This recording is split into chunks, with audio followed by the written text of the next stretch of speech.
아멘. 할렐루야. 오늘 말씀은 사도 바울이 어제 고린도후서 11장에서 말했던 바와 같이 계속 이어지는 말씀입니다. 사도 바울이 이 복음을 전했었고, 그래서 고린도 교회가 세워졌는데, 이 고린도 교회에 들어온 거짓 선지자, 이 늑대와 같은 영혼을 약탈하는 이단들, 이런 사람들로 인해서 이 사도 바울의 이 교회 개척되었던 이 고린도 교회가 흔들리고 무너지고, 또 많은 사람들이 이미 상처를 받아서 교회를 떠나거나 또는 마음을 닫아놓은 그러한 상태에 있을 때 사도 바울이 그들과 사도 바울 자신을 비교합니다. 그들은 어떤 사람이었었습니까? 바로 그들은 11장 21절 22절에 그들이 히브리인이냐? 나도 그러하며, 그들이 이스라엘인이냐? 나도 그러하며, 그들이 아브라함의 후손이냐? 나도 그러하며. 그들은 이 유대인 중에서 예수를 믿기로 했던 사람들이 복음을 잘못 이해하고, 그 가운데 이제 잘못된 신앙으로 유대교 안에서 기독교를, 예수를 믿으려고 하는 그러한 잘못된 신앙이 이 고린도 교회에 퍼지게 되므로 그런 이단들이 많이 활동하였었습니다. 그래서 사도 바울이 자기 자신을 부득불 말하지 않을 수 없었던 것이죠. 자기도 바로 그와 같은 사람들이고, 그들보다 오히려 훨씬 더 많은 수고와 또 사도된 표가 있다는 것이었죠. 그래서 이 11장 23절부터 30절까지 계속해서 수고에 넘치도록 하고, 옥에 갇힌 것들 매도 수없이 맞고 여러 번 죽을 뻔했고, 유대인들에게 40에 감한 한 대 감한 매를 5번 3번 태장 맞고, 뭐 이러한 수많은 그러한 하나님의 복음을 위하여 수고하고 애씀으로 말미암아 받았던 핍박과 고통과 여러 가지 어려움들을 사도 바울이 말하면서 그들은 그러한 것도 복음을 타협했고, 복음에서 무너졌고 물러났고, 예수 그리스도의 그 복음의 계시의 말씀을 흐트러버린 사람들이다. 예수 그리스도께서 주신 그 계시의 말씀, 이 놀라운 하나님의 이 복음의 말씀을 나는 지키기 위하여 주께서 주신 이 말씀대로 나는 이렇게 고난과 고통을 받으며 살았다.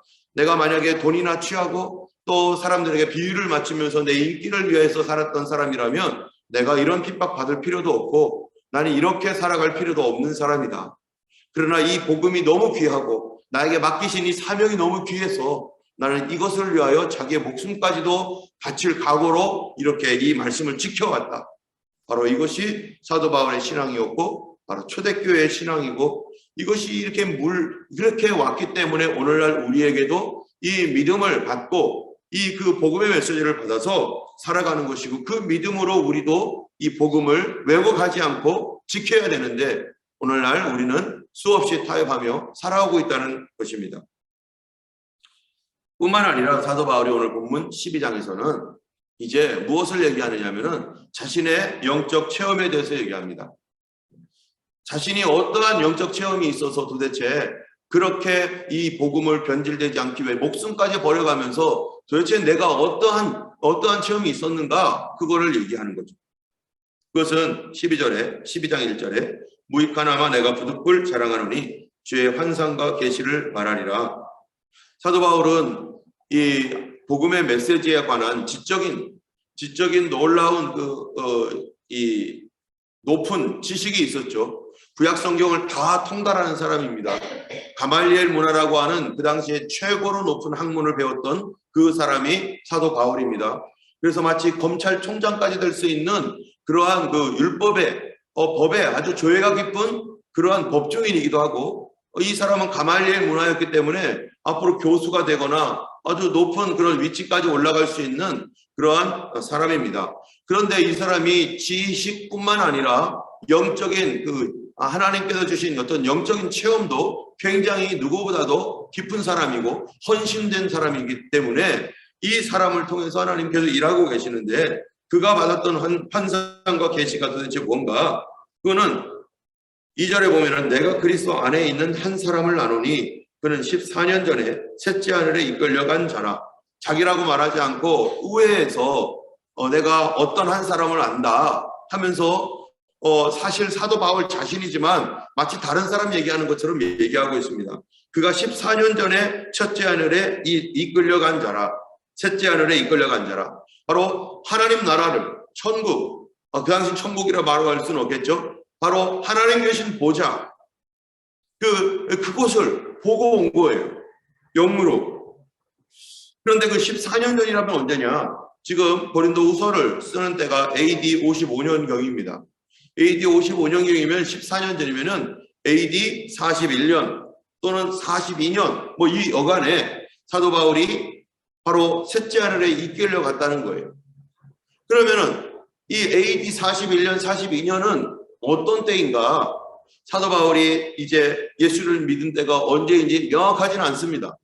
예수님이 십자가 달려 죽으신 때가 AD 33년이죠. 예수님께서 AD 33년에 십자가에 달려 죽으시고, 그리고 이제 성령이 각 교회에게 임하셔서 그때부터 예루살렘을 시작해서 계속 복음이 증거되어지고 전파되어지는데, 예루살렘에만 아마 몇 년간 있었을 것입니다. 그러다가 예루살렘에 교회가 커지고 이러니까 이 유대인들이 이거 심상치 않게 생각해서 우리가 죽인 예수, 그를 믿는 사람들이 예루살렘에 점점점 많아지고 있다. 그러다가 어떤 일이 생겼어요? 스데반 집사님이 동해에 가가지고 막 복음을 전하다가, 그래서 그가 거기서 돌팔매질을 당해서 죽을 때 바로 사도 바울, 그 당시엔 사울인데 이 사람이 거기에 증인으로 서 있었습니다. 아마 예수님이 십자가 달려 죽으신 뒤에 그 몇 년 뒤에까지 예루살렘에 있었기 때문에 바로 뭐 6, 7년, 뭐 8년 뭐 그쯤 됐을지도 모르죠. 정확하게 언제인지는 우리가 정확하게 모르지만 어쨌든 30년대 초나 중반 그어쯤에 사도 바울이 예수님을 만났어요. 예수님을 만나고 나서 그가 어디로 갑니까? 아라비아 사막으로 가가지고 3년 동안 거기 있어요. 그리고 이제 자기의 그 고향 다소로 가가지고 거기서 10년간을 머물러요. 그러면은 이 아라비아 사막으로 갔었을 그 당시로부터 또 10년 동안 다소에 머물러서 자기 고향에서 있는 그 기간 어간이죠. 그때가 이 AD 한 1차 전도 여행이 AD 47년부터 49년경까지니까 이 지금 고린도 후서를 쓰는 데는 AD 55년이에요. 그러니까 그가 사역하기 전, 아직 사역으로 나오기 전에 이미 그 어간에 훨씬 이전에 사도 바울은 바로 천국을 경험했습니다. 하나님 나라를 경험하고 와서 그가 하는 말이, 내가 몸 안에 있었는지 몸 밖에 있었는지 난 잘 모르겠다 하면서 4절에 그가 낙원으로 이끌려가서 말로 표현할 수 없는 말을 들었으니 사람이 가히 이르지 못할 말이로다. 내가 이런 사람을 위하여 자랑하겠으나 나를 위하여는 약한 것들 외에는 자랑하지 아니하리라. 내가 만일 자랑하고자 하여도 어리석은 자가 되지 아니할 것은 내가 참말을 함이라. 그러나 누가 나를 보는 바와 내게 듣는 바에 지나치게 생각할까 두려워하여 그만두노라. 사도 바울이요, 아마 그가 구원받고 변화된 초기에 그 몇 년 안에 아라비아에 있었을 때였는지 다소에 있었을 때였는지 정확하게 모르겠지만, 그러나 예수 믿고 얼마 되지 않아서 그가 셋째 하늘을 경험했습니다. 그리고 환상과 계시, 지식, 이 모든 것을 갖추고 있는 사람이 바로 사도 바울이었어요.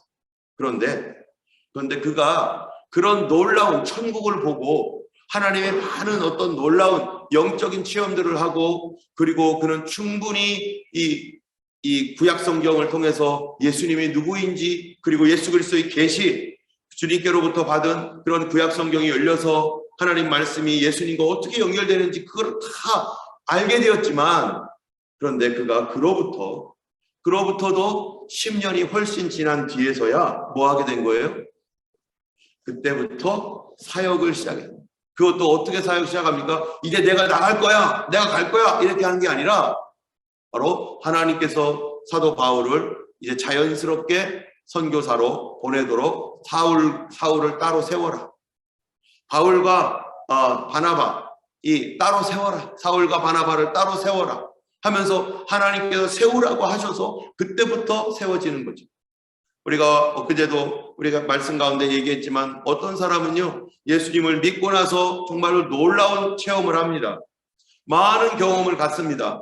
그래서 막 하늘이 열리고 뭐 천국도 뭐 몇 번 갔다 왔다는 둥 하면서 막 그런 말을 막 하고 다닙니다. 사도 바울은요, 그런 말 안 합니다. 내가 이런 체험이 있었지만 내가 잘못 말할까봐, 또 사람들이 나를 주목할까봐 내가 두려워하여 그만두노라, 그런 말 잘하지 않아요. 뿐만 아니라 그런 놀라운 경험이 있었지만, 여러분 이제 내가 성경도 말씀도 많이 알고 또 뭐도 알아요? 천국도 하나님 나라도 한번 경험해봤고 또 여러 가지 환상과 계시가 막 있었어요. 예수님 말씀하신 이 계시가 있었어요. 그런데도 사도 바울이 나오지 않아요. 몇 년 동안요? 그로부터도 10년 동안, 거의 10년 동안 사도 바울은 꼼짝 않고 있어요. 우리가 어떤 사람이 2, 3년 정도 전에 변화되고 새롭게 되고 뭐가 보이고, 그러니까 오늘날 유튜브에다 올려놓고 자기가 했던 거 막 따라가고, 어리석은 성도들이요, 이제 초신자 따라다니면서 그한테 머리 디밀고 안수 받겠다고 하고 내가 방언 받게 해주겠다고, 자기가 방언 줍니까? 자기가 방언 받게 해주겠다고 하면서 나 따라하라고 하면서 막 이렇게 막 방법을 알려주면서 막 어쩌고 그런데 그 말을 또 예수님이 자기는 또 뭐 휴거를 할 때라는 올라간다는 둥 하면서 막 이런 얘기를 막 하면서 막 사람들을 막 미혹하고, 그래가지고 이 많은 사람들이 인터넷에 들어와가지고 그 사람 영상 보면서 그거를 미혹받아가지고 따라가는데 도대체 무슨 말을 자기도 하고 있는지, 자기가 지금 이제 믿은 지 얼마 되지도 않은 상태에서 그렇게 하고 있는 그 사람들을, 그거는 자기한테도 마이너스예요. 하나님 주셨던 계시와 은혜가 너무 크지만 그거를 그렇게 나타나가지고 막 할 때 사단이요, 그는 더 성장해야 됩니다. 힘이 세다고 해서 어른이 된 건 아니잖아요. 성장해야 될 것이 많고 알아야 될 것이 많고 배워야 될 것이 아직도 많고, 그도 넘어지고 실수하고 분명히 그런 과정을 거쳐가면서 이제 점점점 성숙해 가면 다른 사람을 세울 수 있는데, 자기는 아직 힘이 세지만 세워지지 않은 상태, 영적으로 세워지지 않았는데도 사람들은 그에게 나타나는 기적과 환상과 막 이런 맞는 것처럼 보이니까 가다가 어떻게 되는 거예요? 다 이단에 빠지고 다 컬트가 돼버리고, 그래서 자기끼리 우리들만 어쩌고 하면서 그러한 쭉정이가 되어버리는, 인터넷에 너무나 많습니다. 너무나. 때문에 우리가 정말로 이 분별을 하지 않으면은 이 마지막 때에 이 하나님 말씀을 떠나서 환상이나 체험을 중심으로 쫓아가는 그러한 그 잘못을 범하게 되는 그런 수가 많아요. 특별히 오순절 교회가 얼마나 은혜롭고 정말로 능력이 있었고, 정말 이 21세기에 오순절 교회가 부흥 성장합니다. 그런데 그러한 가운데 있지만 영적 혼돈도 있다는 거예요. 뭐가 없을 때, 성숙하지 않을 때, 말씀에 온전히 서 있지 않을 때. 때문에 하나님의 환상과 계시와 이런 것들이 많은 사람들은 더 조심해야 되고, 더 말씀을 연구해야 되고, 더 엎드려야 되고, 나오는 날을 하나님께서 나오라 하실 때까지는 무조건 엎드려 기도해야 돼요. 사도 바울은 절대로 나오지도 않았어요. 사도 바울이 받았던 계시와 환상이 얼마나 높습니까? 얼마나 많겠습니까? 예수님이 직접 가르쳐 주셨다는데 성경을 볼 때마다 깨달아지는 거예요. 주님께서 말씀을 확증시켜 주는 거예요. 사도들도 네가 맞다라고 말하고 있는 거예요. 그럼에도 불구하고 사도 바울은 가만히 있어요. 언제까지요? 주님이 나오라고 할 때까지. 주님께서 내보내주실 때까지. 그런데 자기를 알려주려고, 자기를 내보이려고 다 애쓰고 그렇게 못해서 안달난 수많은 사람들이 나올 때 거기에 그거를 기다렸다는 듯 해가지고 또 거기에 물려있는 수많은 어리석은 그러한 갈 길을 모르는 방황하고 있는 영혼들이 그 올무에 걸리는 것입니다. 이런 거를 볼 때 오늘날 우리의 문제가 뭔가? 교회의 문제가 도대체 뭔가? 그거는요, 첫 번째로는 교회가 모든 성도들의 영적 갈급함을 풀어줄 수 없다는 거예요. 예전에는 이런 영적 갈급함을 어디서 채웠습니까? 교회에서 다 감당했습니다. 교회에서 다 감당했어요. 왜냐하면은 예전에 우리의 교회들은 다 새벽기도 했죠. 다 복음적이었죠. 다 성령의 충만한 은혜를 간구했죠. 그리고 금요 철야기도 매주마다 한 번씩 금요일 날 나가가지고 10시부터 새벽 4시까지 철야기도 하죠. 그리고 토요일 날도 새벽기도 그냥 계속 이어져 나가죠. 우리는 매일 모이고 매일 간구하고 거기다 기도원까지 있었죠. 교회에서 다 해소가 될 수 있었어요. 교회에 가면은 모든 사람들이 항상 기도하고 지하실에서 울고 기도하고 그런 사람들이 늘 있었고 교회는 항상 열려 있었어요. 그러니 어디 갈 필요도 없는 거고 그 교회에서 담임 목사님의 지도를 받아가면서 담임 목사님들도 다 복음적이고 믿음이 있고 그 기도 제일 많이 하시고 가장 늦게까지 기도하시는 분이 목사님이었고 다 그런 것이 바로 우리 모든 교회들이 다 그랬어요. 그런데 지금은 교회 건물은 세련되어 있고 정말 시설들은 너무 좋고 정말로 음향시설 얼마나 좋습니까? 그런데 성도들의 영적인 필요를 채워주지 못합니다. 영적인 간구에 충분하게 그거를 공급해 줄 수가 없어요. 특별히 호주 같은 경우 어떻습니까? 우리 교회는 그래도 이 새벽에라도 이 교회당을 쓸 수 있어서 이렇게 자유롭게 쓰고 우리가 원하는 때 아무 때나 와서 원하는 사람은 누구든지 여기 와서 기도할 수 있어요. 그래서 필요하면은 문만 열어달라면 누구든지 와서 기도하고 24시간이라도 기도할 수 있도록 언제든지 문 열어주고 할 수 있는데 그런데 우리 교회 같은 사정이 있는 교회가 몇 교회나 되겠어요, 호주에. 자기 교회가 아닌 이상은 우리처럼 할 수가 없어요. 우리는 정말 놀라운 은혜와 선물을 받은 거죠. 그런데도 기도 안 하면 하나님께서 이거 어떻게 하시겠어요, 이거. 그런데도 안 모이면 이거 뭐 하겠어요, 이거. 인터넷으로 모이기만 하고 그러면 이거 뭐 필요해요? 하나님 앞에서 우리에게 주신 이 특권을 정말로 충분히 활용할 수 있는 교회들이 너무나 없습니다. 많지 않습니다. 기도 못하죠. 못 모이죠. 오고 싶어도 못하는 거예요. 그러니까 그렇다고 익스큐스가 되겠습니까? 그러니까 하나님께서 더 은혜를 주실 거야. 이게 됩니까? 안 되죠. 그러니까 더 나빠지는 거예요. 영적으로 더 갈급해지고 힘들어지고 어려워지고 그게 전혀 익스큐스가 안 됩니다. 그거를 어떻게 해서든지 보충을 해야 되는데 그러면 본인의 집에서라도 어느 공간을 마련해놓고 거기서 기도해야 되고 그거라도 안 되면은 뭐예요? 이 찬양이라도 틀어놓고 기도해야 되고 이래 해야 되는데 그게 쉽습니까? 그런데 그렇게 하는 사람들이 많이 있지 않아요. 그러다 보니까 이 영적인 갈급함이 채워지지 않으니까 어떻게 합니까?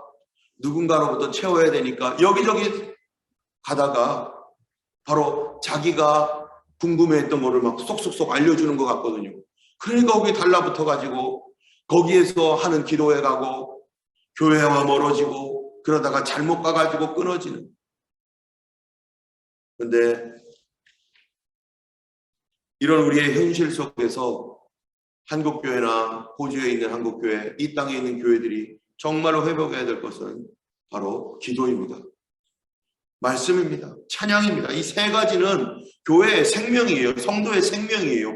기도와 말씀, 찬양 이 세 가지가 끊어지면 내 영이 벌써 죽어버리는 거고 이거를 예배라고 하잖아요. 예배가 점점점 사라지면 내 영은 죽어가는 거죠. 오늘날 이 시대가 그렇게 만들어가고 있는 시대 가운데 내가 비록 교회를 못 나오더라도 줌으로밖에 이 새벽 예배를 못 하더라도 그래도 줌으로라도 하나님 앞에 나오려고 애쓰고 기도하려고 애쓰고 있는 이 자체가 우리 영이 살려달라고 하나님 내가 하나님의 은혜를 받겠다고 하면서 부르짖고 있는 내 영혼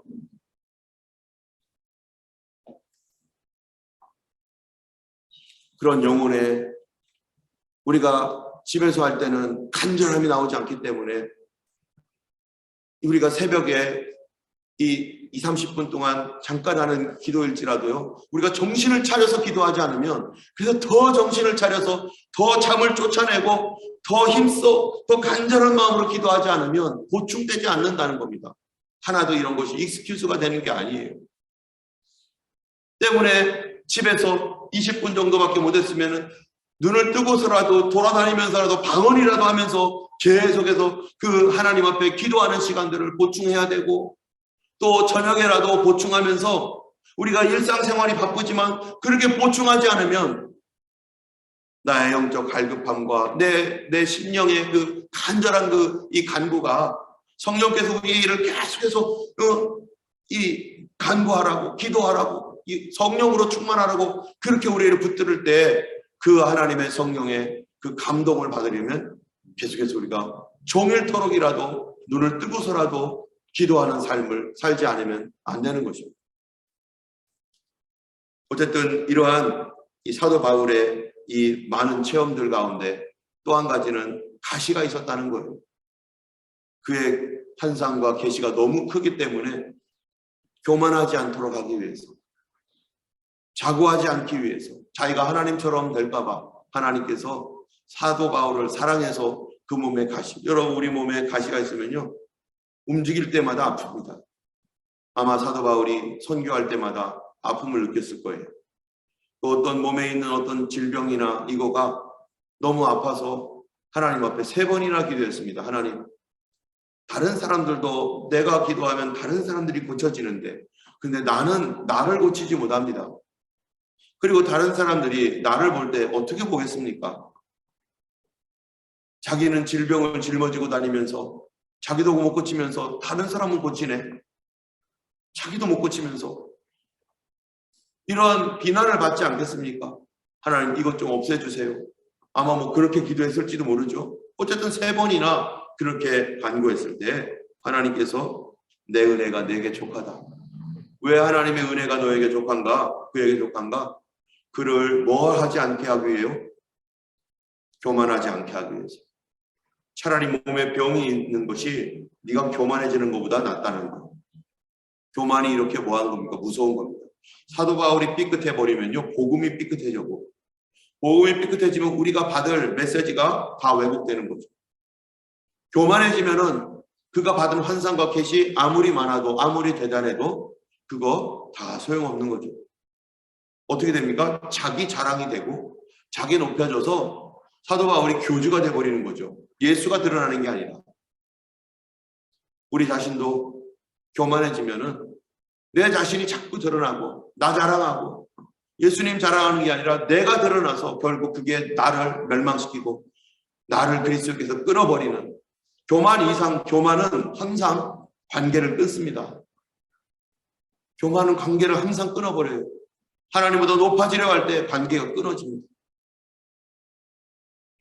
오늘 우리가 하루 살아갈 때 하나님 겸손케 하시고 주님께서 스톱이라고 할 때 우리는 스톱하고 계속 머물러서 주님께서 나오라 하실 때까지 기다릴 줄 아는 주님과 뭡니까 이게? 동행. 예수 그리스도와 동행하는 삶. 정말로 교만하지 않고 겸손한 삶. 우리 하나님 앞에 그렇게 약할 그때 내가 강함이라 했던 사도 바울의 고백처럼 우리가 약함으로 그리스도를 강하게 붙들 수만 있다면 주님 나를 연약한 가운데 내버려 두세요. 뭐가 더 중요하기 때문입니까? 예수 그리스도와 함께 있는 것이 더 중요하기 때문에 그렇습니다. 오늘도 겸손하게 주님과 동행하며 또 이 혼돈하고 영적으로 혼란한 이 시대 가운데 참으로 우리의 영적 갈급함을 누구도 채울 수 없습니다. 오직 예수님밖에 없습니다. 우리가 교회에 못 나온다면 집에서라도 우리가 눈 뜨고라도 회사에서라도 기도하는 시간을 보충하고 하나님 앞에 참으로 내 영혼의 그 목마름이 해소될 때까지 우리 주님께 계속해서 나가야 될 것입니다. 오늘도 기도하는 하루, 쉬지 말고 기도하라 하셨던 것처럼 오늘도 우리의 삶을 걸어가기 위해서 기도하시는 여러분 되기를 예수님 이름으로 축원합니다. 우리 시간에 우리 함께 찬양할 때 아까 불렀던